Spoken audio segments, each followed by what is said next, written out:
नमस्कार दोस्तों, 5 minute study के इस नए एक्सप्लेनर में आपका बहुत बहुत स्वागत है। आज हम राजस्थान के पारंपरिक परिधानों की एक बेहद रंग बिरंगी और शानदार दुनिया में कदम रखने वाले हैं।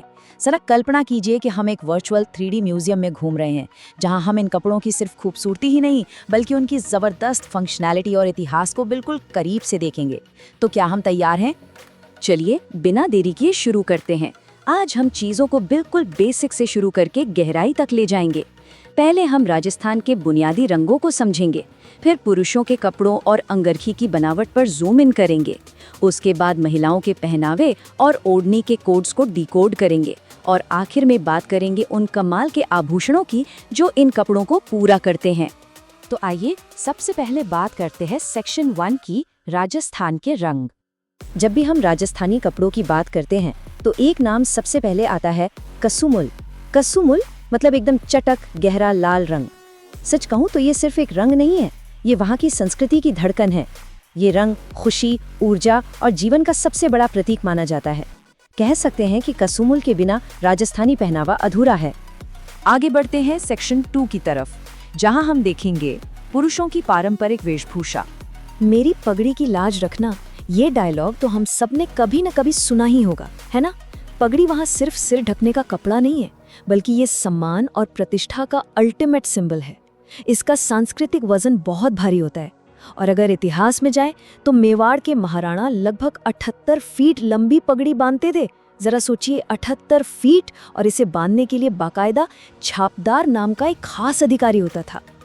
अब जो चीज़ यहाँ सबसे ज़्यादा इम्प्रेस करती है वो है इनकी फंक्शनैलिटी। ये कपड़े सिर्फ दिखने में अच्छे नहीं थे, बल्कि मौसम के हिसाब से डिज़ाइन थे। हल्की ठंड है तो मोटा कंबल ओढ़ लिया, जिसे पछेवड़ा कहते हैं। बारिश हो रही है तो घुग्गी पहन ली, जो बिल्कुल एक रेनकोट की तरह काम करती थी। और अगर कड़ाके की सर्दी है तो आत्मसुख, नाम से ही समझ आ रहा है ना, आत्मा को सुख देने वाला। ये बिल्कुल कश्मीरी फिरन की तरह भारी और गर्म होता था। चलिए अब जरा और बारीकी से देखते हैं। सेक्शन 3, अंगरखी पर एक डीप डाइव। अंगरखी का आर्किटेक्चर वाकई कमाल का है। इसमें आज की मॉडर्न शर्ट्स की तरह कोई बटन नहीं होते। इसके बजाय इसे खास डोरियों की मदद से बांधा जाता है। अगर हम इसे एक 3D मॉडल में घुमाकर देखें तो आप नोटिस करेंगे कि कैसे ये साइड की डोरियां बिना किसी बटन के पूरे कपड़े को एकदम परफेक्ट फिटिंग के साथ होल्ड करके रखती हैं। एकदम मास्टरपीस डिजाइन। और इस एक गारमेंट के नाम देखिए, बुगतरी कह लीजिए, तन सुख यानी तन को सुख देने वाला कह लीजिए, या फिर मिर्जाई, गाबा, गदर, दुताई। और अगर इसी अंगरखी की लंबाई घुटनों तक कर दी जाए तो वो बन जाती है अचकन। मतलब डिज़ाइन का बेस एक ही है, लेकिन हर गांव, हर इलाके में इसका नाम अपनी स्थानीय बोली के हिसाब से बदल जाता था। अब रुख करते हैं सेक्शन 4 का, महिलाओं का पारंपरिक पहनावा। महिलाओं के निचले परिधानों में 2 बहुत ही खास डिजाइन देखने को मिलते हैं। एक तरफ है नांदना, जो आदिवासी महिलाओं का सबसे प्राचीन और गहरा पारंपरिक घाघरा है, और दूसरी तरफ है कछाऊ। कछाऊ एक तंग और घुटनों तक लंबा घाघरा होता है। अब इसे ऐसा क्यों बनाया गया? क्योंकि ये खेती और शारीरिक मेहनत वाले काम करने के लिए एकदम परफेक्ट था। यानी पूरी तरह से मोबिलिटी और फंक्शनैलिटी को ध्यान में रखकर बनाया गया डिजाइन। और इसी के साथ हम आते हैं सेक्शन 5 पर, ओढ़नी का पूरा रहस्य। ये हिस्सा बहुत ही शानदार तरीके से दिखाता है कि ओढ़नी का रंग कैसे हर मौके की कहानी खुद बयां कर देता है। जैसे गुलाबी पोमचा मतलब बेटी का जन्म हुआ है, और पीला पोमचा यानी बेटे का जन्म। सावन का महीना है तो लहरिया पहना जाएगा, और मारवाड़ की उस लाल ओढ़नी को दामनी कहते हैं, जिस पर बहुत ही शानदार कढ़ाई होती है। मतलब बिना एक शब्द कहे ये रंग कोडिंग पूरे समाज को परिवार के जश्न का मैसेज दे देती थी, है ना कमाल? इसके अलावा साधारण और आदिवासी ओढ़नियों में भी एक दिलचस्प अंतर है। साधारण ओढ़नियों में धनक आती है जिस पर बिंदियां बनी होती हैं, लेकिन आदिवासी महिलाओं की ओढ़नियों के नाम उनके डिजाइन पैटर्न यानी भांत पर रखे जाते हैं, जैसे कैरी भांत, तारा भांत और तितली भांत। और हाँ, एक बहुत ही खास ओढ़नी होती है कटकी, जिसे सिर्फ अविवाहित लड़कियां ही पहनती हैं।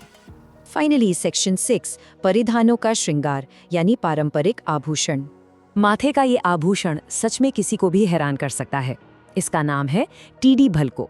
और जानते हैं इसका डिजाइन किससे प्रेरित है? टिड्डियों के झुंड से। जी हाँ, वही टिड्डियाँ जो खेतों में फसलों पर आती हैं। ये एक बहुत ही बेहतरीन उदाहरण है कि कैसे वहाँ के ज्वेलरी डिज़ाइन में प्राकृतिक दुनिया और खेतीबाड़ी की ज़मीनी सच्चाई को खूबसूरती से शामिल किया गया था। और यहाँ जो सबसे अहम पॉइंट है वो ये कि आभूषण सिर्फ शरीर के बाहर ही नहीं बल्कि दांतों पर भी सजे होते थे।